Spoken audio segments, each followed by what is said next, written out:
All right, Coach, you get 2 wins today. You talked a little bit about the pitching and that kind of being a question mark. And how do you think that they performed today?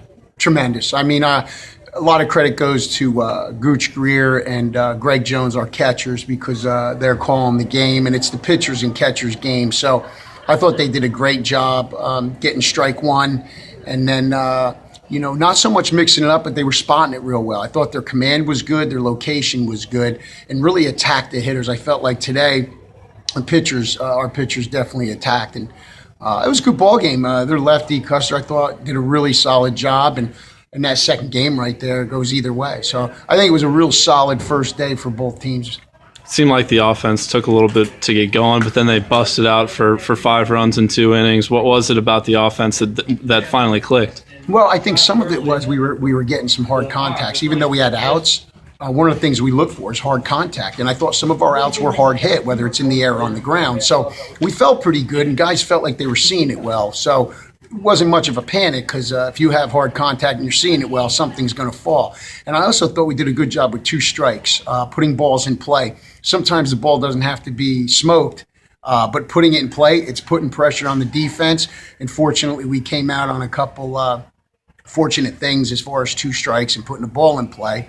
I thought Greg Jones in the second game, the 2-strike, 2-out type hitting he did was tremendous. Those were 2 big hits for a young guy in his first college game.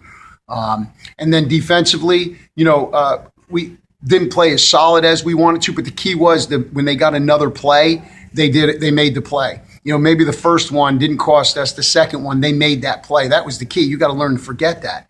And I thought our defense did that. And Kirkpatrick's throw at the end was that was key.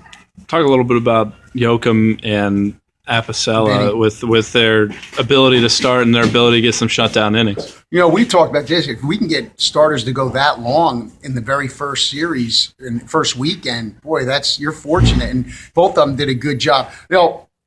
I think all of our guys are, but Yoakum and they're hardworking kids. They're prepared for this.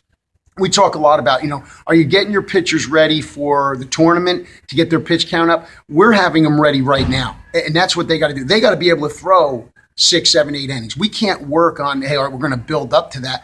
That's why we spend all fall working out. That's why we're in the weight room, long tossing. That's why Coach Herring's been doing the things he's doing to get them ready for game one and extend them. They were prepared for that. They were prepared for 70, 80, 90 pitches, no question about it. If they're in condition and they've been trained properly, not a problem, and they handled that very well. And, of course, in the last game, bases loaded, nobody out. What do you say to the team, and then how about that play from Kirkpatrick? Well, we had Clayton Eames in the bullpen. We were thinking of going with him, and actually I was going to make a change, got out there, and, there's sometimes instincts in a field, and Lucas obviously asking him about what he was thinking, and basically said we're going to get a slider on a kid that maybe might chase it, and sure enough, he convinced me. There's a look that sometimes you see from a guy that you're like, okay, we can do this. I feel confident with it. Our catcher felt very confident with the pitcher that was there. That's all that matters. So basically, it was one pitch at a time. But that throw, that was key. We didn't try to overthrow it. The way Coach Monroe and the way we talk about teaching it is give us a long hop so we can at least make a play, and they executed it. So it was a good win on the road. We haven't done that very often here, and Coach Eller is going to do. He did a good job, man. You could tell it's a different club and the way they're going to play, and I like some of their pitchers. They're going to compete, so it's a good win against a very good team in the Peach Bell, I believe.